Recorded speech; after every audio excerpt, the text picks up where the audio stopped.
Le règne de la justice de Dieu. Isaïe 51, 4 à 8. Écoute-moi bien, mon peuple, ô ma nation, tends l'oreille vers moi. Car une loi va sortir de moi, et je ferai de mon droit la lumière des peuples. Soudain, ma justice approche. Mon salut paraît, mon bras va punir les peuples. Les îles mettront en moi leur espoir, et compteront sur mon bras.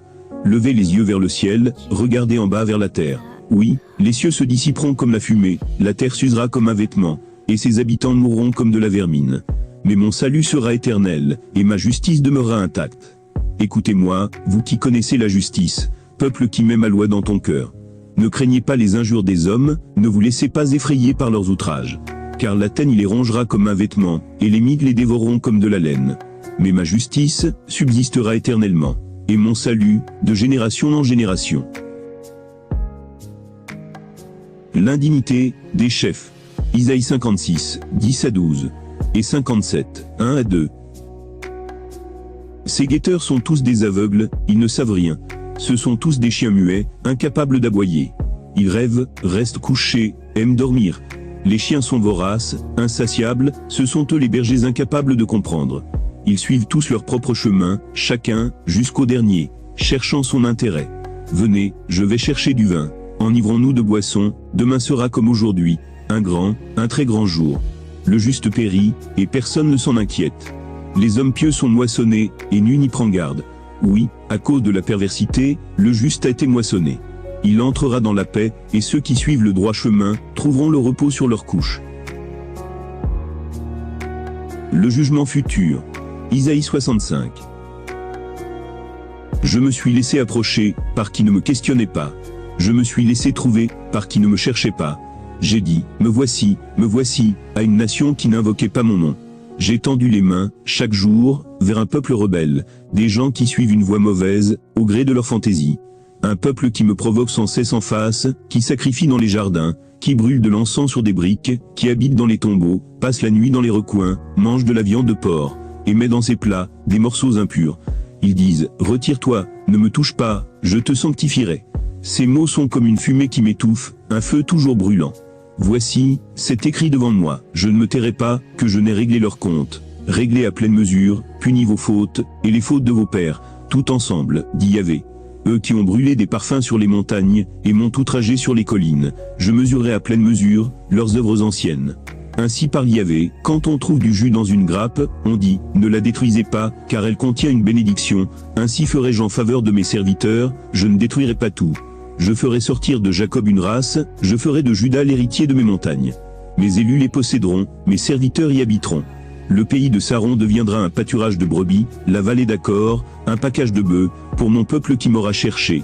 Quant à vous tous qui abandonnez Yahvé, qui oubliez ma montagne sainte, qui dressez à Gad une table, qui versez à pleine coupe des mixtures pour menu, je vous destinerai à l'épée, tous, vous courberez l'échine pour être massacrés. Car j'ai appelé, et vous n'avez pas répondu. J'ai parlé, et vous n'avez pas écouté.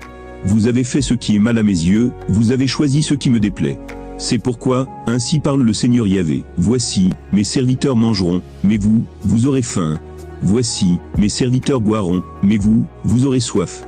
Voici, mes serviteurs seront dans la joie, et vous, dans la honte. Voici, mes serviteurs crieront dans la joie de leur cœur, et vous, vous pousserez des cris, dans la douleur de votre cœur. Vous hurlerez dans l'accablement de votre esprit. Et vous laisserez votre nom, comme imprécation pour mes élus. Que le Seigneur Yahvé te fasse mourir, mais à ses serviteurs, il donnera un autre nom.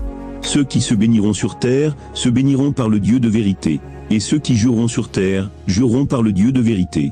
On oubliera les angoisses anciennes, elles auront disparu de mes yeux. Car voici que je vais créer des cieux nouveaux, et une terre nouvelle. On ne se souviendra plus du passé, il ne reviendra plus à l'esprit. Mais soyez pleins d'allégresse, et exultez éternellement de ce que moi, je vais créer, car voici que je vais faire de Jérusalem une exultation, et de mon peuple, une allégresse. J'exulterai en Jérusalem, en mon peuple, je serai plein d'allégresse, et l'on n'y entendra plus retentir les pleurs et les cris. Là, plus de nouveau-nés, qui ne vivent que quelques jours, ni de vieillards qui n'accomplissent son temps. Car le plus jeune, mourra à l'âge de 100 ans, c'est à 100 ans, que le pécheur sera maudit. Ils bâtiront des maisons, et les habiteront. Ils planteront des vignes, et en mangeront les fruits. Ils ne bâtiront plus, pour qu'un autre habite, ils ne planteront plus, pour qu'un autre mange. Car les jours de mon peuple égaleront les jours des arbres, et mes élus useront ce que leurs mains auront fabriqué. Ils ne peineront pas en vain, ils n'enfanteront plus pour la terreur. Mais ils seront une race de bénis de Yahvé, et leur descendance avec eux. Ainsi, avant qu'ils n'appellent, moi je répondrai. Ils parleront encore que j'aurai déjà entendu.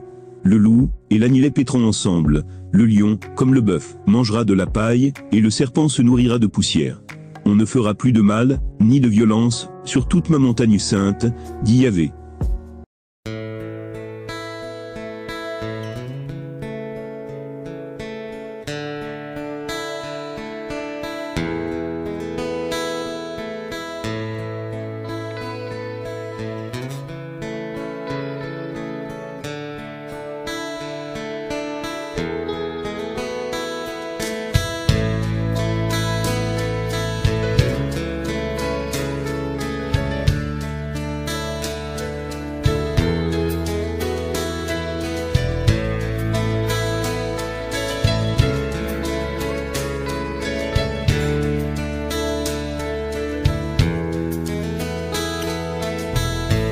Je serai à toi, tu seras à moi, ensemble pour l'éternité, nos cœurs unis d'un même amour, ensemble pour l'éternité, pour toujours dans l'éternité.